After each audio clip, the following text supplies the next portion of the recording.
So we are in the Book of Esther. As I mentioned, we're going to be looking at all of chapter 1 and the first 7 verses of chapter 2. I've entitled this message, When God Seems Absent. You know, over the last couple of weeks, we've been talking about suffering. We talked about how in times of suffering, it can seem as though God doesn't hear our prayers. There's seasons when God feels silent. And did you know that actually happens in history too, throughout history? We have what we call the silent years from the end of the Old Testament to the beginning of the New Testament. We have what we call the silent years. But even before that, in the times of Esther here, where this book was written, it was for the people a time where God seemed silent to them. The Jewish people had been exiled for decades. The temple was far away from them. They were surrounded by a pagan culture in Persia. And again, for many living during this time, their future was uncertain for them, or felt uncertain, and God seemed silent. But behind the scenes, God was arranging every single detail, working through the most unlikely people and circumstances to accomplish his purpose. And I love that about God. I love, when I think of God in this way, I think of a painter. The first one that comes to my mind is Bob Ross, for those of you who are familiar with Bob Ross, right? He would always start off with that canvas and that little thing. It wasn't even a brush at first. It was kind of like I don't know what it would be called in the proper language, but art language. But he would use it and just start. And it was always amazing to watch it develop, right? And you'd say, "Oh, that doesn't look good. What's he going to do here?" And all of a sudden, there's these trees, right? He sees that in his mind. God had given him that gift to see that in his mind. He knew what was going to be on that canvas. We only saw as he put each stroke on the canvas. And that's how God is. God is so big and so vast, and he knows the beginning and the end. And for us this side of heaven, man, we just see strokes going on the canvas of our lives. And sometimes those strokes are dark colors, where you're like, oh, I would like a little bit something more vibrant this week, Lord. But they're all part of this beautiful story, a story of redemption that God put into motion before time began. And so even in this book that we're going to read, which is interesting, God's name is not even mentioned in the entire book. Not even mentioned. But this book, the Book of Esther, is one of the clearest biblical portraits of God's providence. God's providence. Now, when I say God's providence, we're talking about his ongoing care and his authority over all of creation, everything that he has made. And providence, that word comes from this Latin word, providere, which means to foresee or to provide. God didn't just create everything and then take his hands off of it and walk away. No, God's providence, in his providence, he is actively sustaining, guiding, and working through all things to bring about his will and his good purposes. And so from a theological perspective, God's providence is really, you see it in 3 major ways. His providence. The first thing we see is his preservation. We'll see that as we go through this book, God's preservation, how he sustains all things. Specifically, we'll see how he will sustain this lineage, this pathway to Messiah. We'll see that as he preserves the Jewish nation. But he sustains all things. In Hebrews 1:3, it tells us that he is upholding all things by the word of his power. This is our God, and part of his providence that there's a preservation. He sustains all things. That every breath we take, every sunrise, every heartbeat, these are all not accidents, right? They're not all accidents, but gifts of God and his sustaining hand. That's what he does for us, right? Think about it. Every time you breathe, oh, that's the Lord. That's the Lord giving us that breath, right? We see preservation. We also see a provision in his providence, right? That he supplies what is needed for all creation. In the Sermon on the Mount, when Jesus is teaching those there, he says to not worry about things. Don't worry about what you're going to wear or what you're going to eat, right? And he says, behold, right, the birds of the air, God feeds them, he takes care of them. Behold, the lilies of the field that neither toil nor spin, yet God, or Solomon in all his glory was in his radiant as one of these, right? He's giving that, he's teaching them that God will provide for every single need. That's part of God's providence. We'll see that in this book as well. He'll provide for not only physical needs, but spiritual needs. The third component to providence is that governance, that God is directing history toward an appointed end. There's an end, an appointed end. In Ephesians 1:11, it says that he works all things according to the counsel of his will. That things are happening right now behind the scenes, things that we see, but also things that we don't see, where God is moving things in his providence towards his end, the end that he desires. The end that is important according to his will. That means that nothing is random or outside his control. Not the rise and the fall of nations, or not even the smallest details of your life. The story of Esther reminds us that God doesn't always need to part a Red Sea or to bring manna down from heaven, right? To show his power. But that he also works quietly behind the scenes through everyday events, placing the right person at the right place at the right time to accomplish his will. And so as we go through the book, we'll be encouraged to trust that the invisible hand of God is guiding the visible circumstances of our life. Think about that he is constantly leading and guiding. And it'll teach us, it'll encourage us to walk by faith, knowing that God is never absent, even though we may not hear him or see him in certain situations. He's not absent, he's never unaware, and he is never, ever out of control. Never. This is the God that we serve, and this is the God who loves us. And so as we begin this letter, or this book here, the Book of Esther, the author is actually unknown. We don't know who the author is. Jewish tradition attributes the writing of Esther to Mordecai, but there is no real substantial proof that I found that it was Mordecai. But what we do know is that the author is very familiar with Persian culture. He's very familiar with the king's court. And so this is someone that knew about these things. The audience for this specific book was the Jewish audience in exile, those that were living in exile, to encourage them, written to encourage the people to have faith in God and to trust God's providence.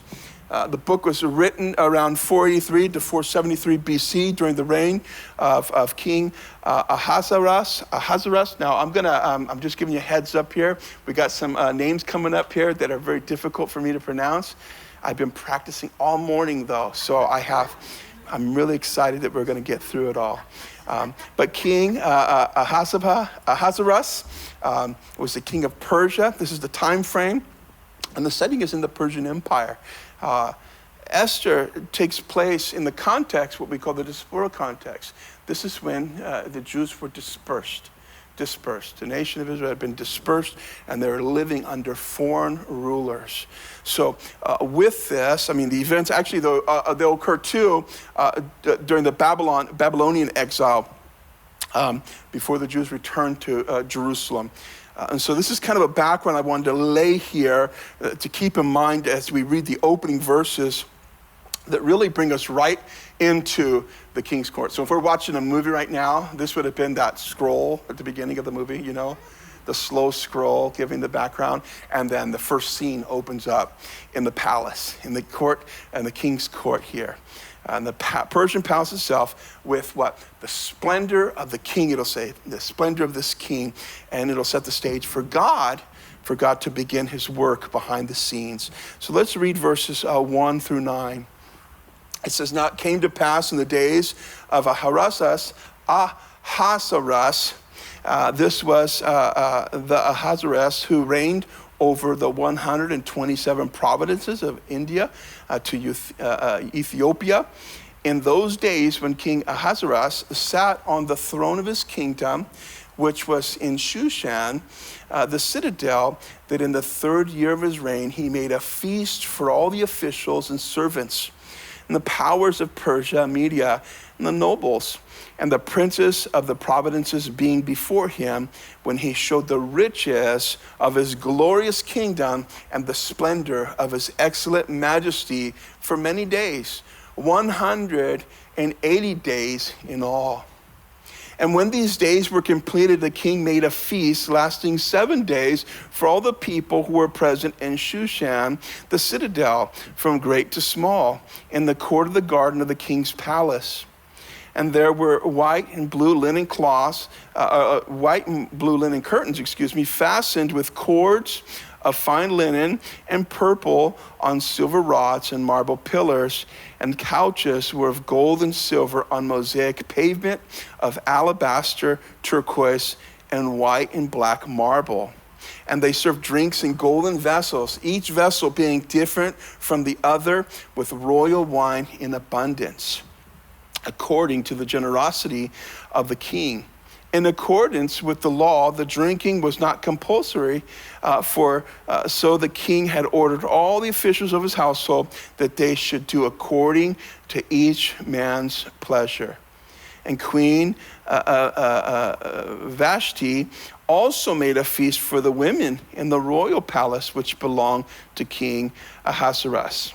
So the book begins by introducing this king, Ahasuerus, who ruled in this vast empire, right? It gives us a description here that it was from India all the way to Ethiopia, 127 provinces all, right? So this was a powerful, powerful man, most likely the most powerful man on the earth at that time. The writer goes on, and it really goes to great lengths to make sure we see this power and we see this wealth, the wealth and the glory of this king. In verses 3 and 4, he describes this luxurious, right, 6-month-long celebration that showcases his wealth and his power.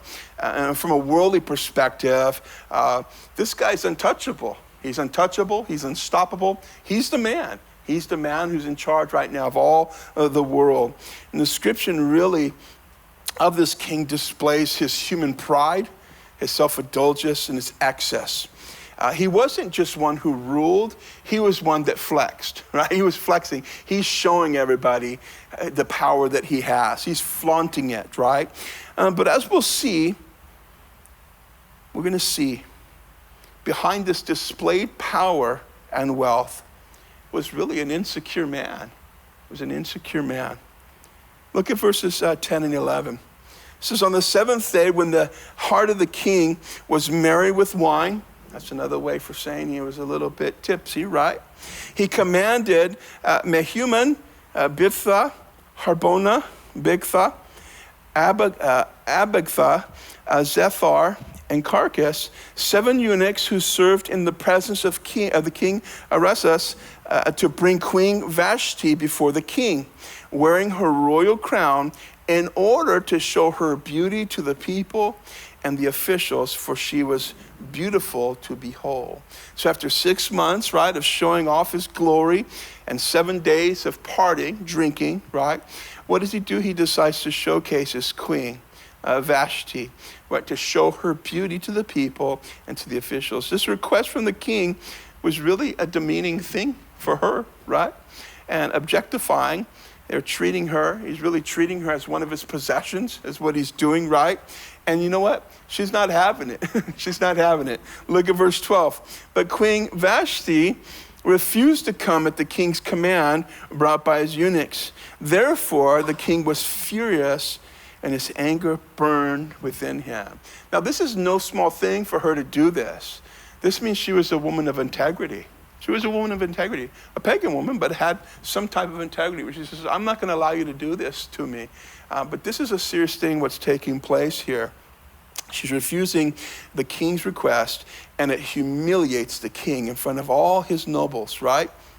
It says, but when she refused to come to the king's command, brought by the eunuchs, therefore the king was furious. And his anger, he burned within him, right? It burned. And in that instant, the most powerful man in the world was suddenly, in his eyes, seen as someone who had no authority over his own house. And this embarrassment not only causes him to be angry, it creates somewhat of a political crisis in his kingdom. The thinking is that, hey, if the queen can do this, what would stop all the other wives from doing this? It would really disrupt the rest of the kingdom, right? And so instead of seeking to make things right with his wife, the king, his pride takes over, and with his wounded ego, right, and too much wine, he seeks counsel on how to deal with his wife. Look at verses 13 through 15. Then the king said to the wise men who understood the times. I think it's interesting. I mean, that's just a little subtle thing I made note of in my own mind, right? Is that he's seeking counsel from people, and I wouldn't expect anything other from a pagan, but he's seeking from those who understood the times. Very, very different from the kings of the Bible, right? King David, for instance, who would sought the Lord. He would seek the Lord for how to do it, and how we as Christians are to seek the Lord. How do I move forward in something? It says that he sought the wise men who understood the times, who understood the culture. That's what he was appealing to. He wanted to make sure that he went to those guys for this guidance, right? For the king, for this was the king's manner toward all who knew law and justice, those closest to him being Karshina, Shethar, Admatha, Tarshish, Amaris, Marcina, and Memucan, the 7 princes of Persia and Media, who had access to the king's presence and who ranked highest in the kingdom. What shall we do to Queen Vashti according to the law, right? So he's going to these guys. What should we do according to the law? Because she did not obey the command of King Ahasuerus, brought to her by the eunuchs. So when the king asks these wise men, what should we do according to the law? Right? What should we do here? What's he saying?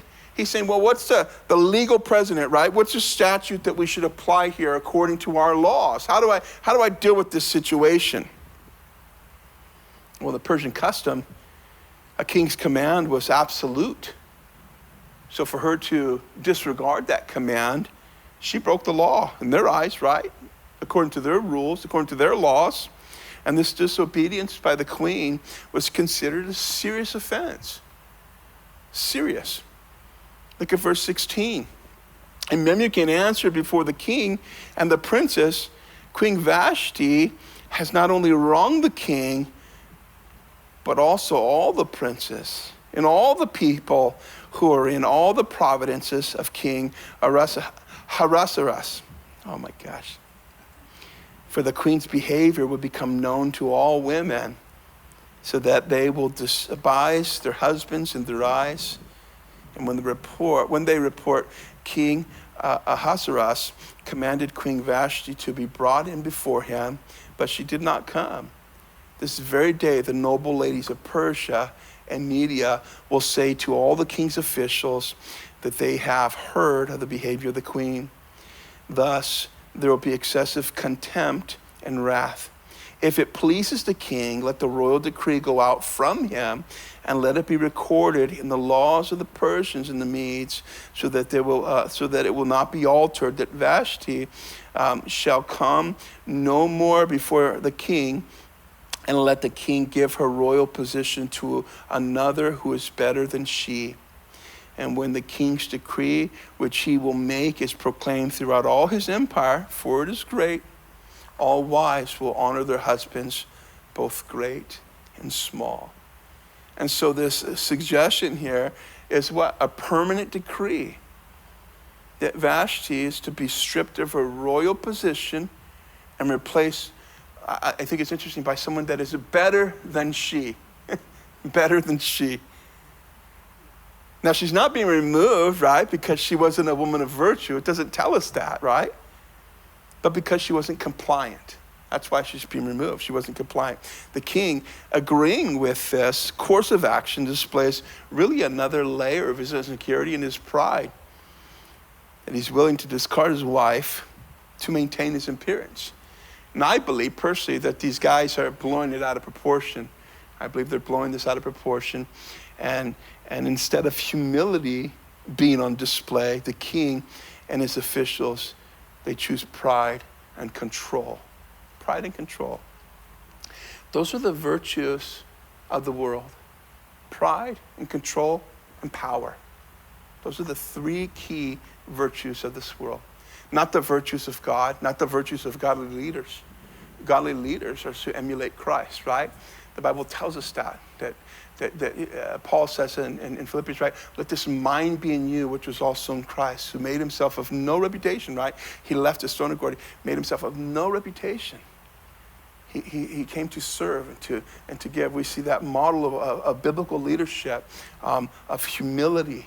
Those are the virtues of a leader, a biblical leader. Humility, of service, of following God. Those are the things, right? But in this world, in that world specifically at that time, but even in our world today, because it hasn't changed, right? The virtues of worldly leaders are power, control, and pride. And we see that, right? We see him moving this way. And when you fear losing influence or power, it'll drive people to make decisions, rash decisions that actually go against God's will and cause more damage than good. In Proverbs 29:23, it says, a man's pride will bring him low, but the humble in spirit will retain honor, right? And so when you look at Scripture, and how Jesus is called, and this is what we're seeing, part of God's providence, which is incredible, is that even in this kingdom that is being ruled by power and pride, insecurity, the virtues of this world, God is still working behind the scenes. He's still working behind the scenes. And so it says, and the reply pleased the king and the princes, and the king did according to the word of Memucan. And he sent letters to all the king's providences, and to each providence in its own script, and to every people in their own language, that each man should be master in his own house and speak the language of his own people. And the king issues this written decree, right? And he sends it all the way out to all the 127 provinces, because Persian law was considered irrevocable, right? This decision is now permanent. It's written, as we say, in ink. You can't undo it, right? Now, this decision to remove the queen, it shows a rash and prideful decision of the pagan king. But even God will use this, because this decision now becomes the opening for God to raise up Esther. God will even use this, right? Look at verses 1 and 7 of chapter 2, 1 through 7. It says, after these things, when the wrath of King Ahasuerus subsided, he remembered Vashti, what she had done and what had been decreed against her. And then the king's servants who attended him said, let beautiful young virgins be sought for the king, and let the king appoint officers in all provinces of the kingdom, that they may gather all the beautiful young virgins to Shushan, the citadel, and to the women's quarters, under the custody of Haggai, the king's eunuch, custodian of the women. And let beauty preparations be given them, and then let the young women who pleases the king, be queen instead of Vashti. And this thing pleased the king, and he did so. So after these things, so some time has passed, right? Since he makes this decree, some time has passed. There's a gap here. Most historians believe, during this time, there was a failed military campaign that had taken place, and he's come back now, and he's defeated. And as he's sitting there, he begins to remember his wife, right? And it appears that he has some type of a regret. At least it appears that way. We don't know for sure, but it does, I think, hint to an indication that he does feel some regret. And they swoop right in. His attendants recognize, and they move right in with a purpose and a plan, right? He said, let the beautiful young virgins be sought for the king. And it said this plan pleased him, and he carried it out. And so again, we see him just seeking this comfort from the things of this world, right? And those things that bring him instant gratification. In verses 5 through 7, the focus now shifts from the king and his palace. So he's back. He's thinking about what's happened, right? And they're saying, hey, you know what? We need to fix this problem you got right now. Let's just get you a new queen. Let's get one. Let's send out for all these young virgins. We'll bring them here. We're going to find someone to replace this woman that has done so much harm to you in this kingdom, right? And so we leave there. Then in verses 5 through 7, the focus shifts, or the scene shifts, right? From the king in his palace to a family in Shushan. And these three verses are really, the next three verses are going to be very foundational to the book of Esther. Not only because they're going to introduce the key figures that God will use in his great plan, but they also show that even before, right, the king banished the queen, God was at work behind the scenes. And I'm going to keep saying that because that's what we're seeing here, right? Look at verses 5 and 6. In Shushan, the citadel, there was a certain Jew whose name was Mordecai, the son of Jair, and the son of Shimei, and the son of Kish, a Benjamite. And Kish had been carried away from Jerusalem with the captives who had been captured with Jeconiah, king of Judah, whom Nebuchadnezzar, the king of Babylon, had carried away. So verse 5 introduces Mordecai, right, in a very deliberate way. And they deliberately note his genealogy that ties him to the tribe of Benjamin. This is important because it reveals that he's part of Israel's covenant people, right? So he's connected to God's covenant and the ongoing redemptive story of God. So this is important, a key thing. It shows he's connected. And it's believed that the mention of Shimei and Kish is intentional too, to show that Mordecai comes from King Saul's lineage. We'll see the significance of this here in the coming chapter here as we introduce Haman. But verse 6 connects Mordecai's family to the history also of the Babylonian exile, right? It says that Kish had been carried away from Jerusalem with all the captives who've been captured. So he was all carried away, right? This means that Mordecai and Esther, right? They don't live in Persia by choice, but because of the judgment of God on Judah's sin. And so they're in a place, not because they want to be. This is where they're at because of judgment that has come upon the nation of Israel, right? And this is important. Because for several reasons. Number one, it's showing this thread between history of God's redemptive plan. It shows that it's all connected. And this is how we see the bigger picture of God's providence. That from the very beginning, we see this thread of God moving things and accomplishing things in order to bring about Messiah and bring about an ultimate restoration of all humanity, right? That was defiled and the fall of man that happened in the garden. We're seeing this, right? But it's important also because it shows God's providence is not confined to Jerusalem or the temple. We see this in three ways.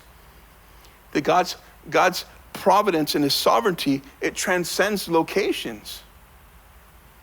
In the Old Testament, Jerusalem, right? And the temple, that symbolized God's dwelling place. That's where he dwelled among his people. But after the exile, those physical signs were lost. They were gone. But it did not hinder God. It didn't stop God from accomplishing his will. And no matter where we find ourselves, in a church, at work, in exile, meaning maybe at a place where God is disciplining you, in a hostile culture, God's still present and still active in our lives. This is God. This is how God operates. We also see that God's providence operates even when his presence seems hidden. The Persian palace, it's a lost place. It was a dark place. But we see God using people, even in there. As he places Mordecai and Esther in certain places to accomplish his will, we'll see that. That his providence doesn't always look spectacular. But that doesn't mean it's not powerful and active. God's always active. In verse 7, we're now introduced to Esther. And Mordecai had brought up Hadassah, that is Esther, his uncle's daughter, for she had neither father nor mother. The young woman was lovely and beautiful, and her father and mother died. And Mordecai took her as his own daughter. So Esther's introduced, interesting, by both her Hebrew name, Hadassah, meaning myrtle, and her Persian name, which many believe comes from Ishtar or star. And just believe she's introduced this way to show that dual identity that she had, being one who was Jewish, but also living in a pagan world and brought up in a pagan culture, right? So she has this dual identity here.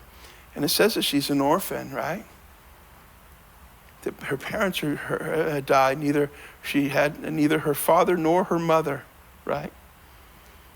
She's considered vulnerable, overlooked by the world's standards, because that's how they saw people then.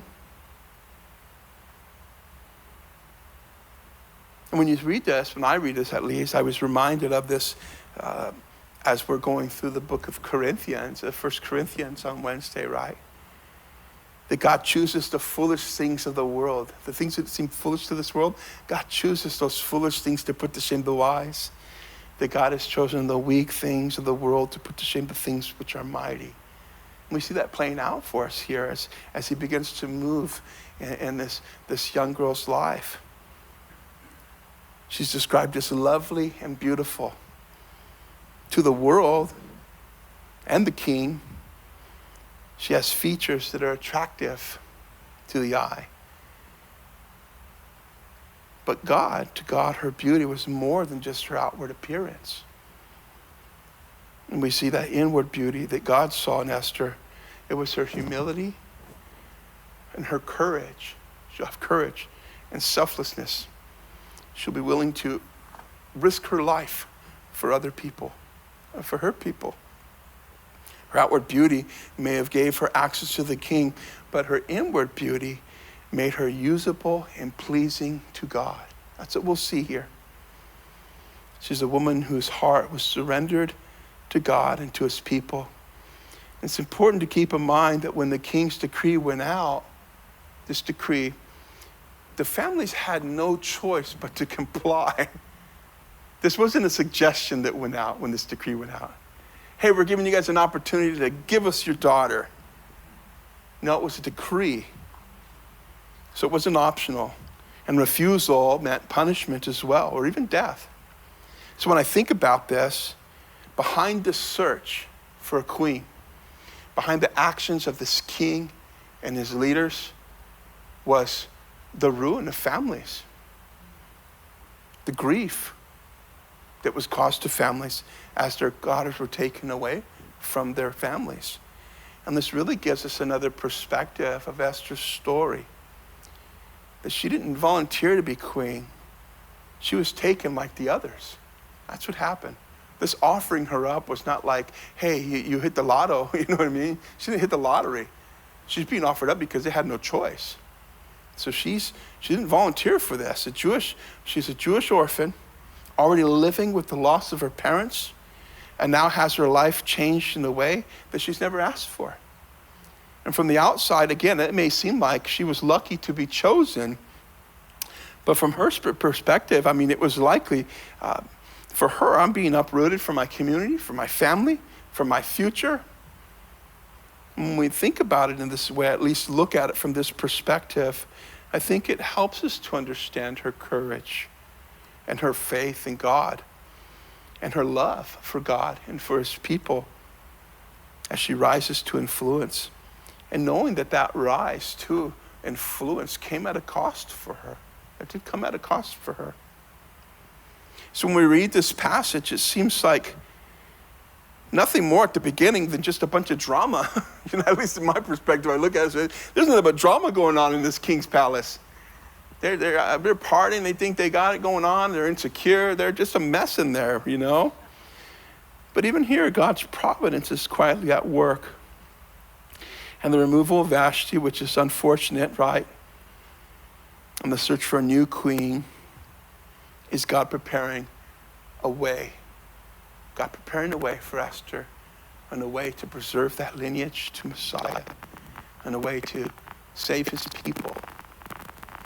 When we talk about the providence of God, we're talking about something that can be hard to understand, somewhat of a mystery, but comforting at the same time.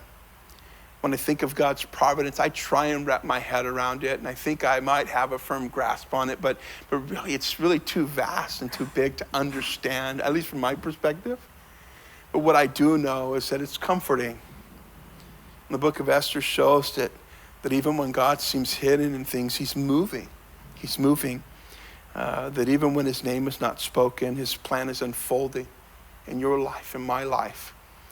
And that the same providence that's at work here in this book that we're reading is the same God that's at work right now, in our midst, right now. You may not see it. We may not understand it. We may feel like some of the pieces don't fit together. But God is weaving every detail. And that's the way it kind of looks like, a weave, like he's weaving everything together. The joys and the sorrows, the hardship, the success, the struggles, right? Into a story that brings him glory and works for us because he wants to bless us. Esther reminds us that God who rules over the kings and kingdoms is the same God that rules over our daily steps every day. So as we move into the next verses, we're going to see how God begins to position Esther, an ordinary young woman, for extraordinary purpose, his redemptive plan. I read this and I'm like, oh, this is so good, Lord. Isn't it cool when you look back at your life? At least when I do. When I think back personally of my life, from being a little boy to where I'm at now. And you don't notice it at the time until you look back and you realize, wow, God, you were with me the entire time. You were with me. You were with me when I was that little boy. I was the kid that got up at 6 o'clock in the morning, would sit outside and wait for other kids to come out of the house.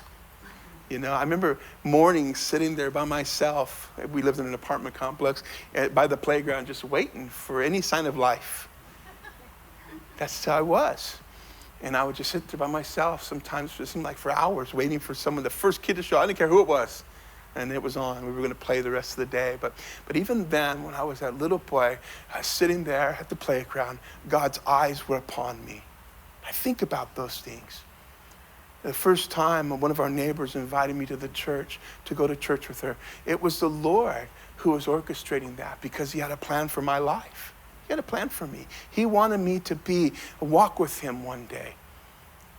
That in those times when I was making bad decisions and he prevented me from doing something that I really wanted to do, it was God's hand upon my life.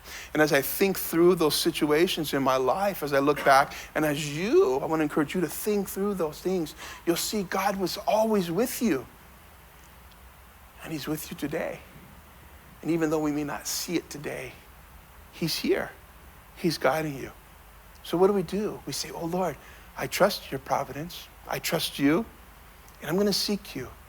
I'm going to seek you, and I'm going to seek to be in your will, and I'm going to trust your plan, even though it doesn't make sense to me now. This is something that Esther is going to be positioned to do, and we're going to see God use her in a mighty way.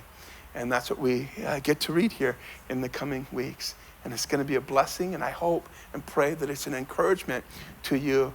It's an encouragement to me. And I pray that it's an encouragement to us to what? To stay faithful to God, to trust in his providence, and to just keep on trucking.